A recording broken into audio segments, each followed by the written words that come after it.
morning, ladies and gentlemen. I said, good morning, ladies and gentlemen. Good morning. You are very welcome to the DP Secretariat.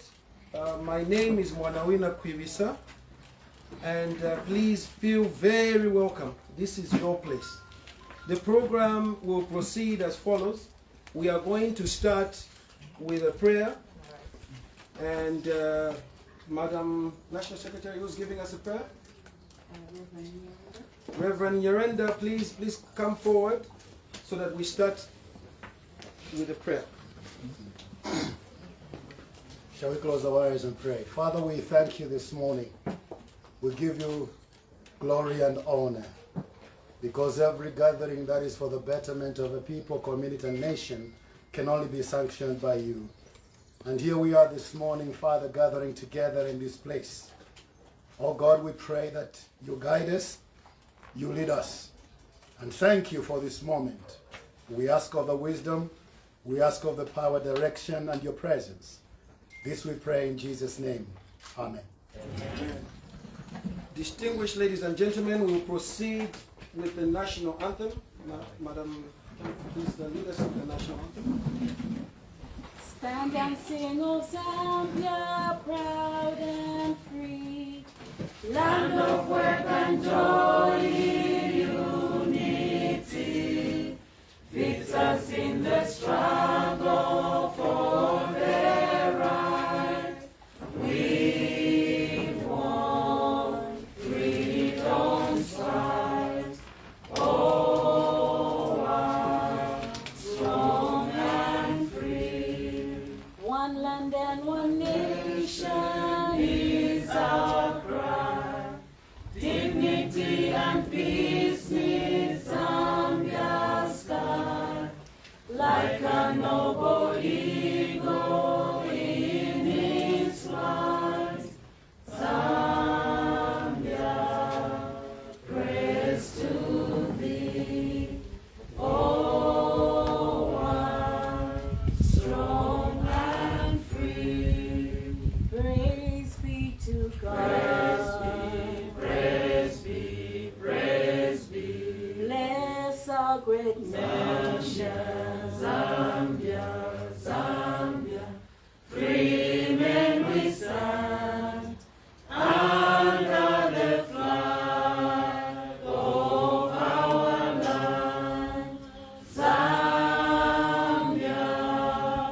praise to thee.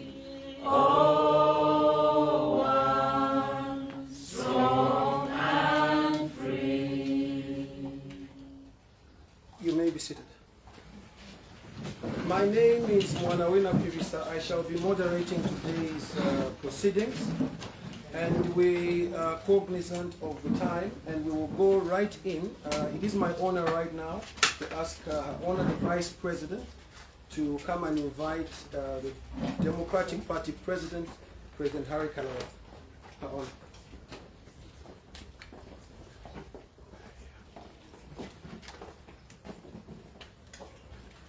Allow me welcome our Party President, President Harry Kalaba.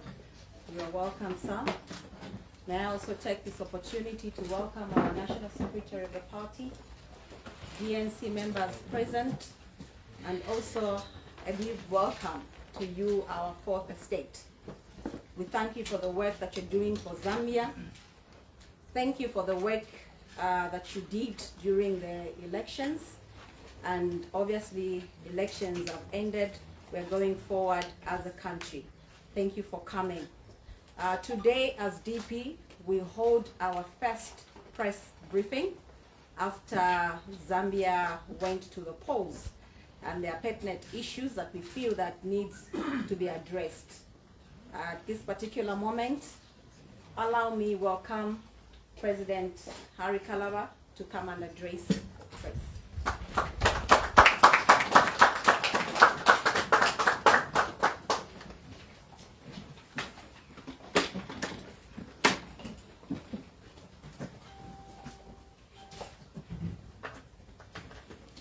Good morning, everybody. Good morning. Thank you for coming home, our DP home. I will be addressing this press briefing under the theme casting the net into the deep. The rest is over. The Vice President of our party, Madam Karemba, the National Secretary, Madam Precious Intambo, GNC members here present, members of the press, distinguished guests, may I simply say ladies and gentlemen.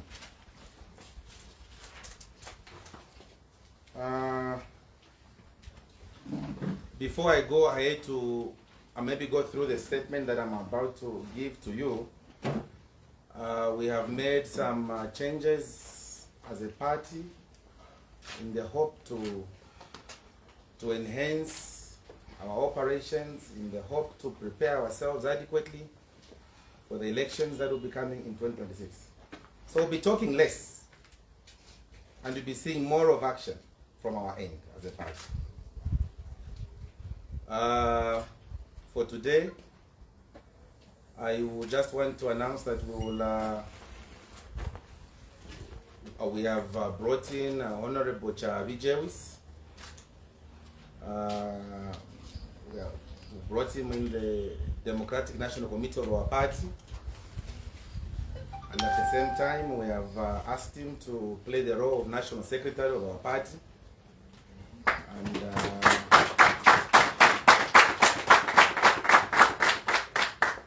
Mr. Chavi is taking over from Madam Ntambu, who has been elevated to the position of Deputy National Chairperson of our party. Madam Ntambu, I want to thank you sincerely on behalf of the party. I want to acknowledge the ingenuity you applied in carrying us into the elections as a new party. You managed to make us come out third. I think that is not a mean achievement. And so all of us remove our hats for you and wish you well in the higher office of Deputy National Chairperson of our party. It will require you to harmonize the whole country, make sure that even the Secretariat itself is in check so that we achieve the aspirations that the Zambian people are counting on. And I can tell you the truth that Zambians all over this country are counting on us as DP. Yes. Yeah. We have also brought in the mobilization chairperson. I haven't seen Mr. Thomas Sipalo. Mr. Thomas Sipalo, is he here?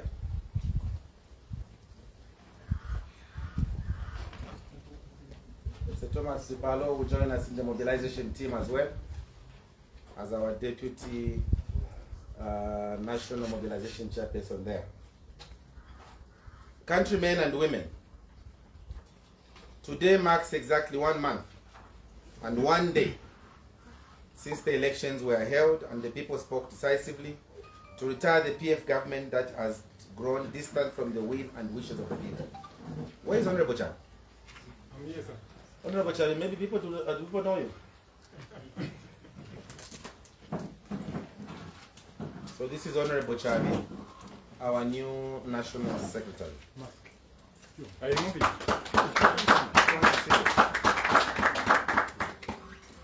Thank you very much, Honorable. The Zambian people made a decisive decision to turn up in large numbers and send President Lungu and his government into retirement.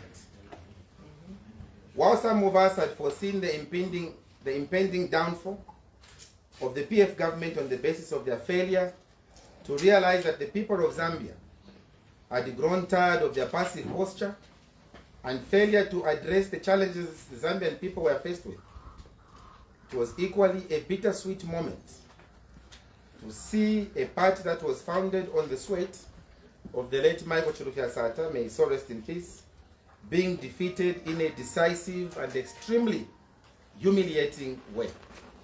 It's a first in the region of SADC that you can have a ruling party lose by over 1 million votes. If only those who have transitioned ahead could communicate back to us. I shudder to imagine what President Sata would say to those that led the PF into rough seas that led to its ultimate capsizing. A party that was established to be the party of the poor, that stood against corrupt elements and sought to equalize the haves and the have-nots. A party that fought for the plight of vulnerable women and children. Countrymen and women, it is the desire to save the underprivileged that made me step out of government to join a team of young men and women under the DP to continue the crusade of saving the underprivileged. The lesson learned from that experience by those of us who seek to take a public office is to never at any time be at variance with the people, and to ensure congruence with what the people want at all times. Food on the table, a roof over their heads, education and employment for their children, dignity in life, security and freedom from harassment and intimidation. As I speak with you this morning, I would like to reaffirm my commitment to the people of Zambia, and particularly the less privileged, that we will continue on the path that we set out to follow when I joined politics way back in 2007. I would therefore like to announce to the people of Zambia that our commitment to Mother Zambia goes beyond self-interest, and that we shall not compromise our commitment for a just and prosperous Zambia at the altar of self-enrichment. It is for that reason that some of us decided to step aside from government to focus on bringing about a revolutionary and accountable leadership that will ensure equitable distribution of wealth. Countrymen and women, as you may be aware, the DP, through myself as president of this progressive party, wrote and congratulated President Hakainde Hichilema even before he was inaugurated as 7th Republican president.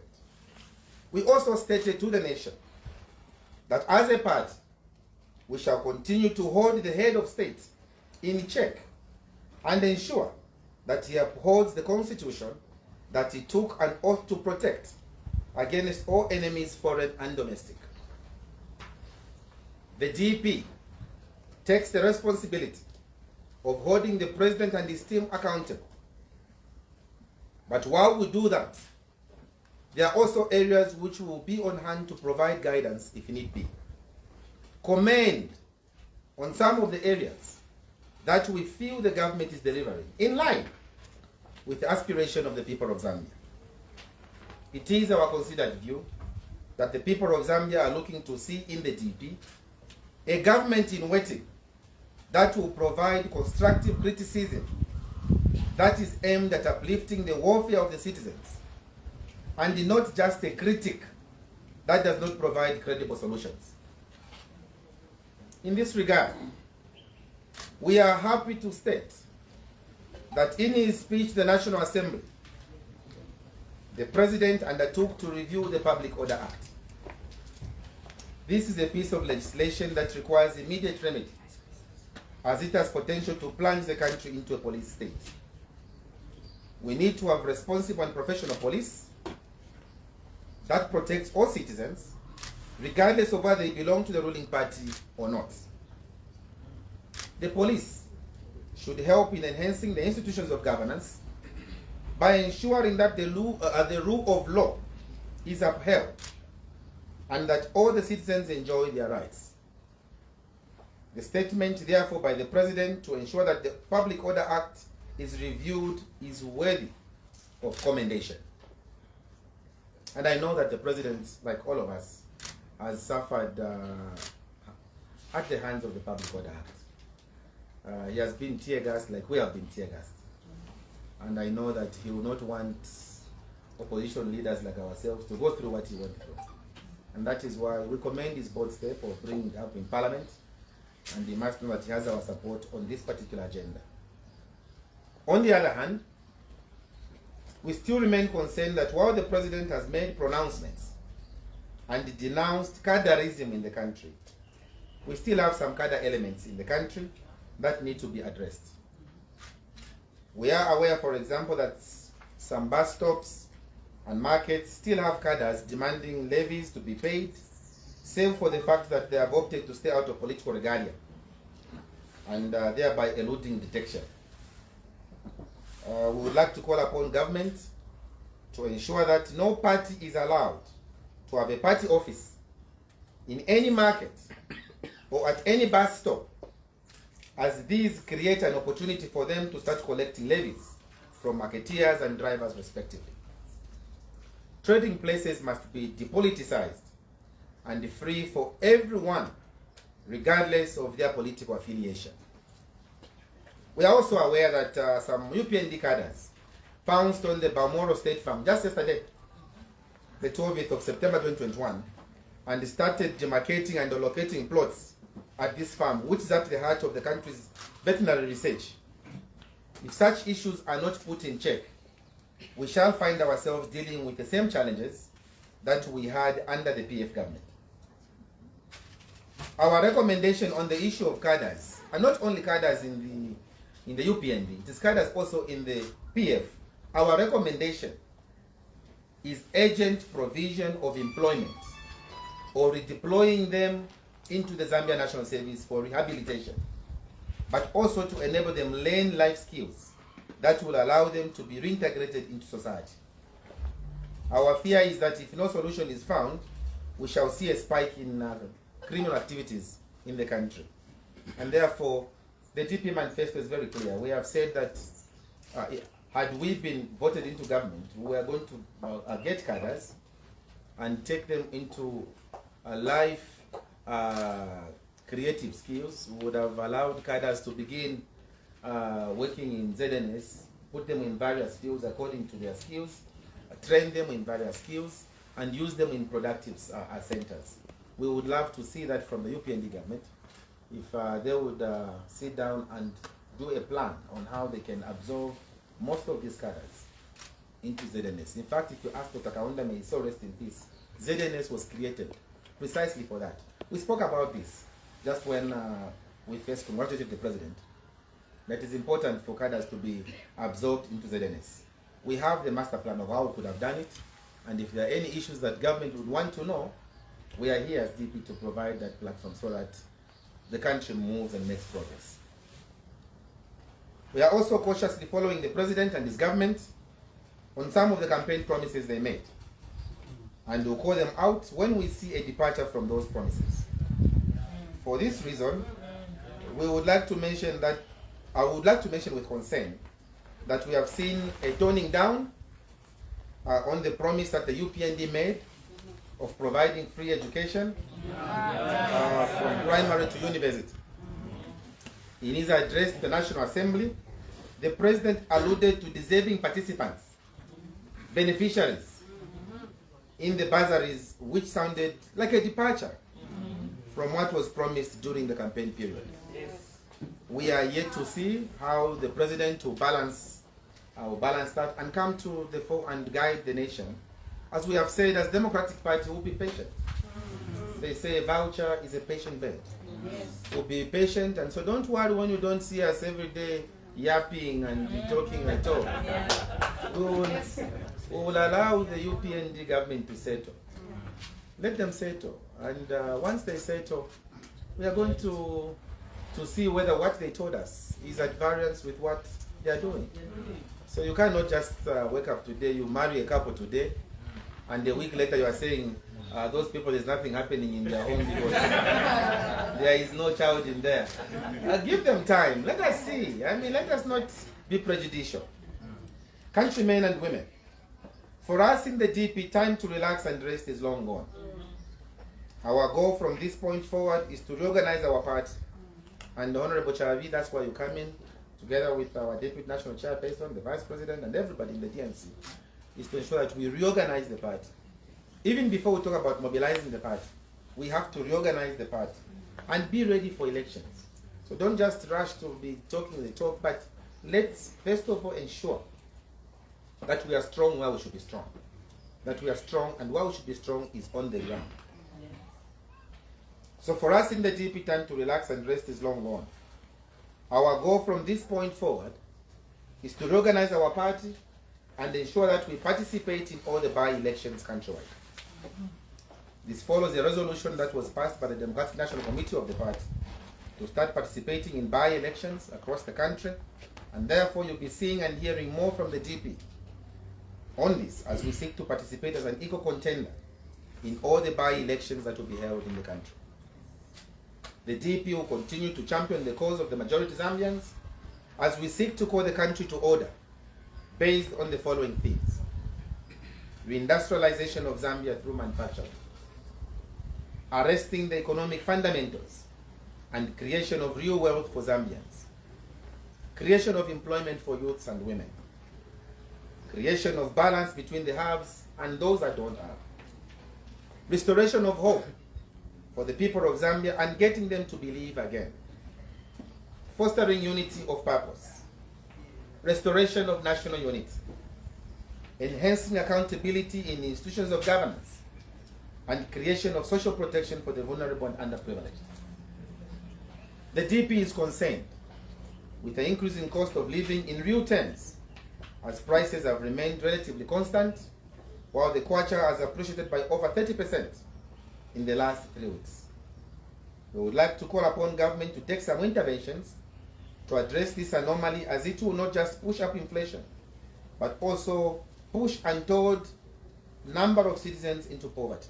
It is our view as the DP that some fast-moving consumer goods sellers have a higher velocity in their turnover, but have instead opted to continue charging higher prices, even when they have new stocks that were imported at lower prices. Finally, we would like to once again congratulate the President on his victory, but we would like to remind him that the honeymoon is over, and it is time to start putting things in order and get things moving in the right direction. May God bless you, and may He bless this, the Republic of Zambia. Let's believe again. I thank you.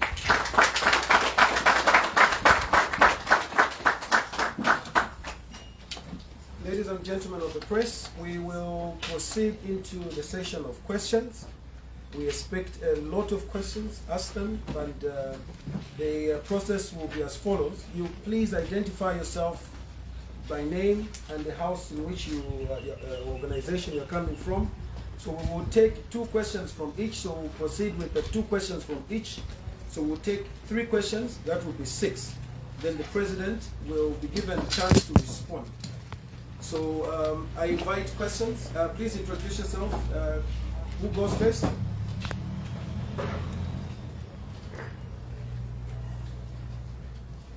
Yes, madam. Please, you may be you may stand so that we can see you as you introduce yourself. Good morning. My question is connected to one of the issues we talked about, free education that were promised. We were also told that the presidential jet will be sold. But as Minister of Foreign Affairs, because we were not, as former Minister of Foreign Affairs, I would like to know your view on that, because we were taught that some of the proceeds from there will go to bursaries for students. What's your view on that? Former Minister of Foreign Affairs. We have another question? You may proceed. Yeah, good morning, Mr. President. Good morning. I'm Maingaira, I like for Zambia 24.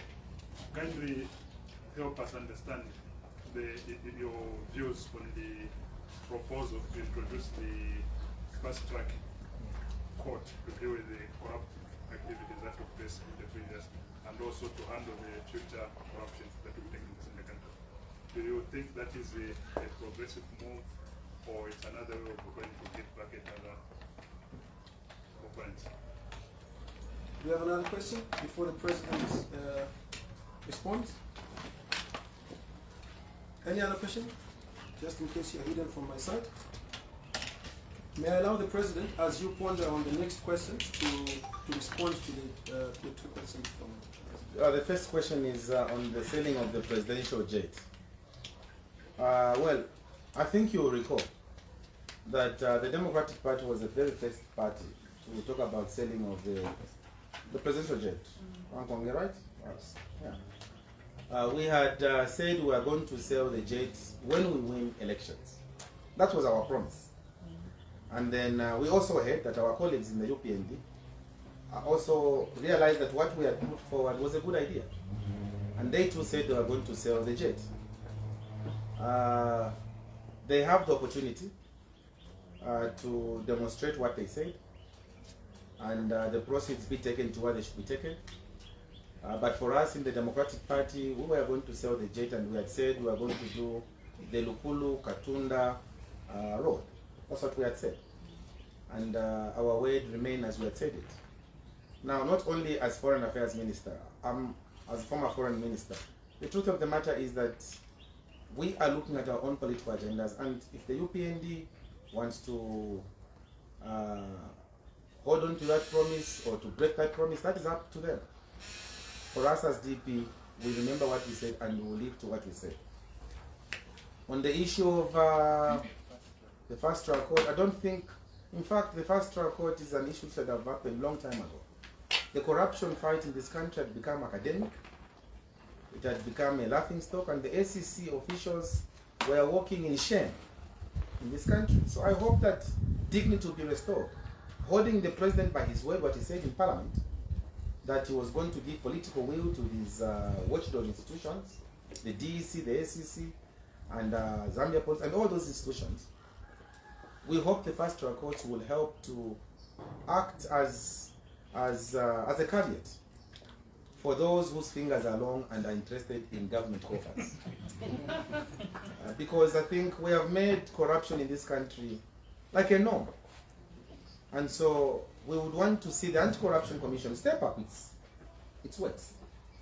We would want to see the DEC step up its works. Because these people that you are suspecting of having gotten money illegally, they're also busy making plans of taking the money outside the country, or moving monies. And you are busy talking the talk, and they're also busy doing what they should. They're not sleeping. So I think the courts, I think the ACC, and these watchdog institutions at large, you have been given the political will. I think don't just sit there and say you're waiting to be told. Go out, go and back, go and get them. Bring them, without any malice. We want to know how on earth Zambia could be consuming expired drugs. We want to know what happened to the issues of gassing. We want to know how, unfortunately or fortunately, one minister would end up having so many vehicles parked at his yard, and vehicles, they would break down a lodge, start another lodge. That is a mockery to the people of Zambia. And so I would want to urge the institutions of governance. Forget about the president. He has made his already pronouncement. So now it is you we are holding accountable. You, the institutions of governance. Can we see you move? And move at breakneck speed. So yes, my brother, it's a very welcome move. And we in the DP don't suspect that it is laced with malice or it's about witch hunt. I think it's just about giving confidence that the country has lost over the years. I invite more questions, please. Good morning. My name is Victoria. I'm here from Diamond TV. I would like to find out on the country's foreign policy under the UPND. Do you think Zambia is looking for the West away from the East, and what could be the implications? And also, towards the elections, we heard President Edgar Lungu talk about how Western countries were trying to interfere with the affairs of the country. Do you feel UPND's victory was inspired by that? Thank you. Yes, sir. You may proceed. Yes. Good morning. My name is Matthew from Capital FM. I want to get your position on the recent scandal where Zambia destroyed 10,000 drugs of COVID-19 vaccine without obvious investigation. And we haven't heard anything from the ACC. So I would want to get your position on that particular matter. Again, it comes back to the same thing of the ACC. I think the ACC must move. They must move at breakneck speed so that the public can get to know what's going on. for the foreign policy of President Hakainde Hichilema. I don't even think I'm the best person who should be talking about his foreign policy. He's got his foreign ministers, but I mean, reading from afar, I would want to say that if there's anybody who's passionate about foreign relations, and I think my colleagues have been within the party know very well that I don't play politics, because on that particular issue, because that is what makes a country big. First of all, I think I want to commend the European government. They have they're showing signs of credibility by being invited by the White House. I think it's commendable. It shows that Zambia's levels of rating is slowly getting upped. I think that's a good thing. Now, at first I also thought the way you thought when I saw that the president was heading to Washington, until I realized that this is the season of the UN General Assembly. So when you're at the UN General Assembly, you mingle. And I was foreign minister. I remember we used to have an opportunity when at the GA to meet and mingle with everybody. We only hope that the president is going to give us a balanced foreign policy. Zambia will not shun the East, which is China, which has been an all-weather friend at the expense of another bloc. So our hope as Democratic Party is that there will be a balance in terms of our foreign policy. We don't want extremes, because all this will be done at the expense of the people. You know very well that Zambia owes China a lot of money, and I think this is the time that those people in government should begin putting their acts together to see how they can deal with the debt that Zambia has with China. That's a bilateral debt, which we need to deal with very decisively. And I think we should not be playing smooth politics on that. Zambians want results, and part of the results will be how Zambia will deal with the debt that it has with China. How the Chinese will agree with Zambia on how they are going to deal with that debt, and how Zambians will begin seeing the fruits of the debt. I hope I've answered your question. Okay. Are there more questions? There's a hand there. Yes, please. My name is Jubel Zulu. I'm from Hot Media House.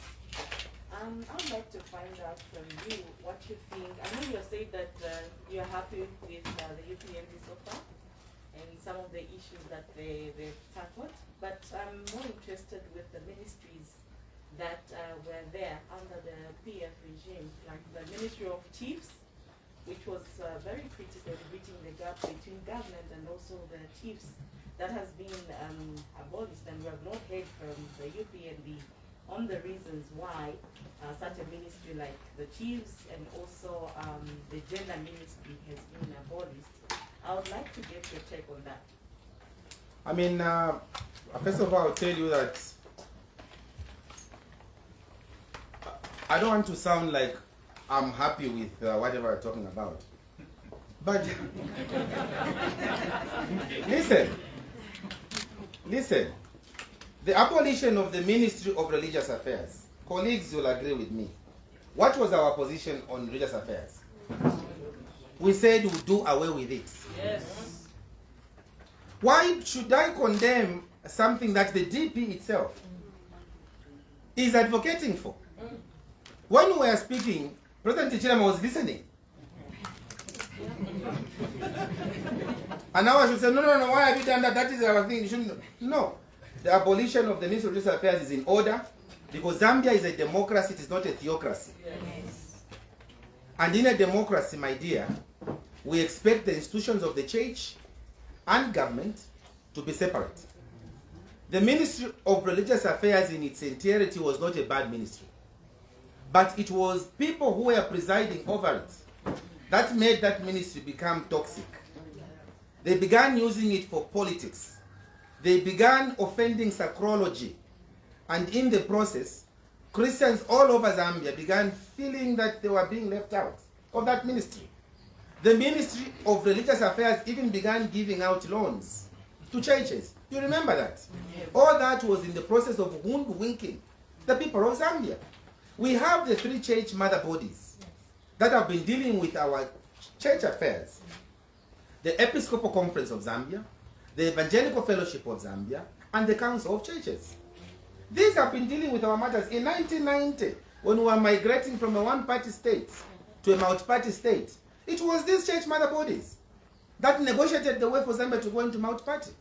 In 2000, when we were fighting to write off the dates, it was these same church mother bodies that did that commendable work. There was no Ministry of Religious Affairs.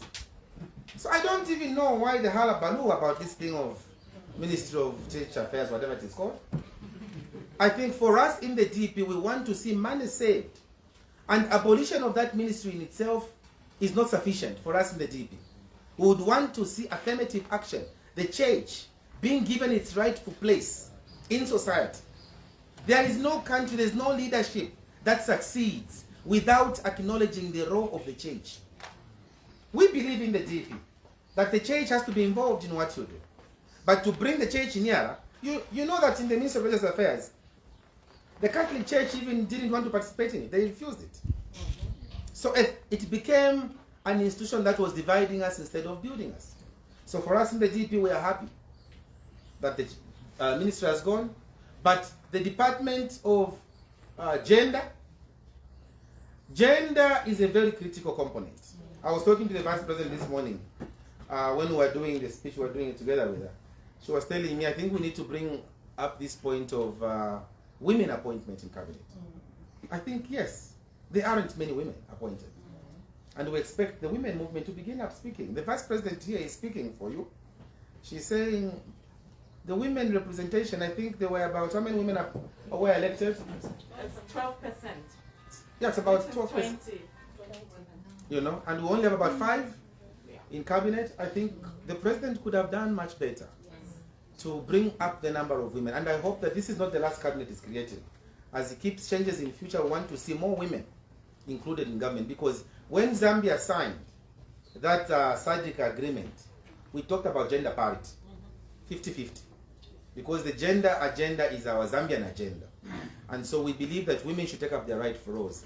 And the president must demonstrate that not only having a vice president is enough, not only having a speaker is enough, but you also need other women to inspire other women in the various branches. And us in the DP, that is our agenda. Women will have a big role. You will see what will happen. We'll even beat Kagame in Rwanda when we take over power in 2026. Beat Kagame. We are the future, indeed. Yeah, I've answered your question.